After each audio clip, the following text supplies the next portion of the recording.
Like I use anything from very expensive check cut glass to acrylic beads that you would find in kids' crafts. So I like to mix those things up because I feel like that is who I am.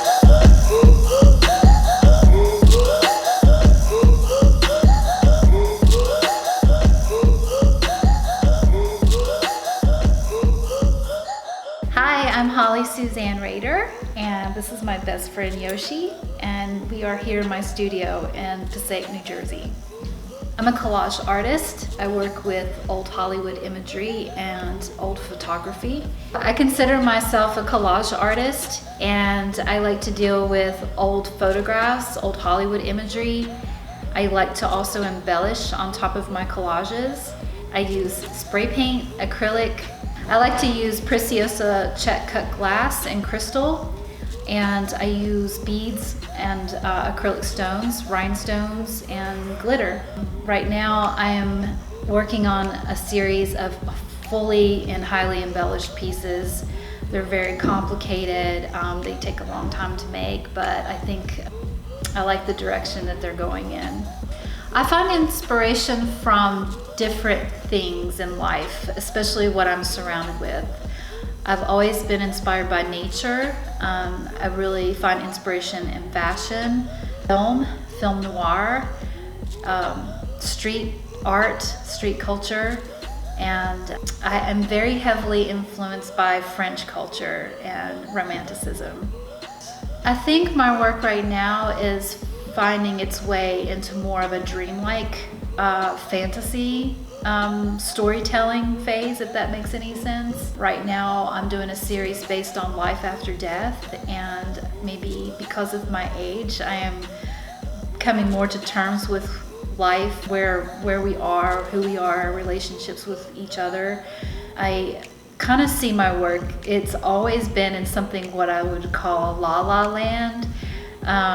It's a place I've been since I was a little girl, and my family would poke fun of me a little bit about that, but it is where my mind is, and it really hasn't changed since then. It's just I've been able to illustrate it better through collage, through art, through painting. But right now my work, especially the fully collaged, fully embellished pieces, they are more of a storytelling group of work. So I'm thinking of the big round pieces.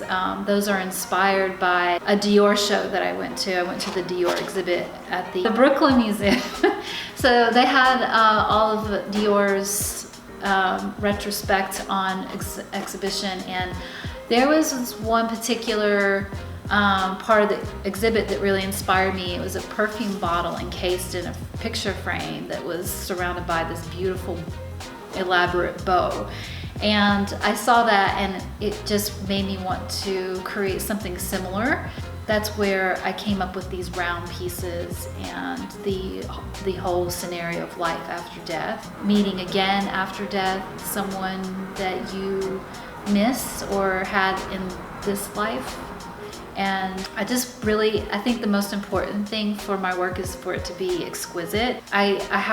My space has grown, my studio has grown, and I feel like I've grown, and therefore the work is growing. I can work much larger now, but I'm also working much smaller too. I have pieces that are very small because I understand, that there are ideas for more intimate ideas. So I have these little tiny embellished pieces that are just as important to me as the larger works. So yeah, I started out in an attic studio, and now I have 1,000 square feet with big tall ceilings so I can work large. I have great lighting here so I can see everything. My studio is an industrial complex that's very gritty and dirty, and then you walk into my studio and it's all rainbows and glitter and frivolity, and I like that juxtaposition. I feel very inspired here. I'm really close to New York. People can access my studio from just a quick train ride. I've hosted a lot of workshops here, master classes for both adults and children. I think people find it a very inspiring place to be. and a fun place to work. And they also get to come and see my work in person and get inspired by that and see all the layers and all the technique, and as opposed to me going out to a place and doing a workshop and people are like, okay, what's going on? When they come here, they're like, oh yeah, that's going on. Okay, I see. I'm Southern. I like to tell stories, and a lot of my work is about that. I like to take old photographs that are already beautiful and add my own touches to them to make them even more elaborate or even more interesting. I call it gilding the lily. So you have a photograph that someone took of a beautiful woman, for instance, and what more can you do to it? So my premises is to make it my own, give it my own fashion fantasy on top of the photograph, and to elaborate on that even more. Like, how can I bring her into my world and make her modern, or even to make her a child again? Always an element of self-doubt when you're working and like, what am I doing? But I've always had this running theme in my head, and I always thought if I ever wrote a book, it's going to be called Come With Me, I Have No Idea Where I'm Going. And it's kind of true. Like, it all comes back to La La Land, and I've always just kind of drifted from one idea to the next. I can't just work on one piece. I'm usually working on 4 or 5 pieces at least at a time. I don't keep a sketchbook because I don't, by the time I finish the sketch, I've already lost the momentum. I like to get it all out on canvas somehow, grab something, make it a piece immediately. Some pieces take me just a few days, and some pieces take me weeks. The new embellished pieces are definitely taking a lot longer than I've ever spent on any art, but I do feel like they're paying off, and that they are bringing me to another level as an artist. I'm trying to do something that's no one's doing. It's very hard to stay authentic these days, especially with social media. I try not to look at social media. I try to just stay in my lane. I can just sit down and look at magazines and get a million ideas just from colors or pattern or placement and graphic design.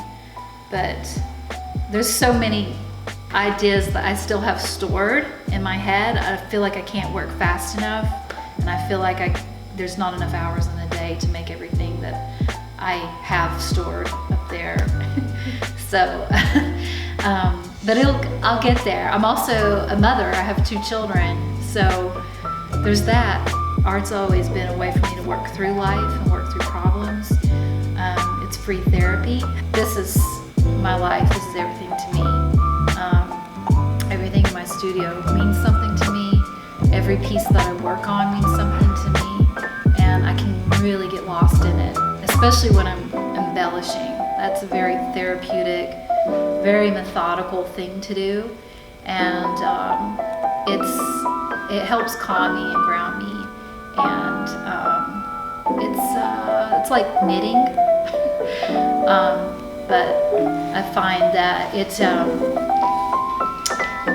has evolved into something much more elaborate.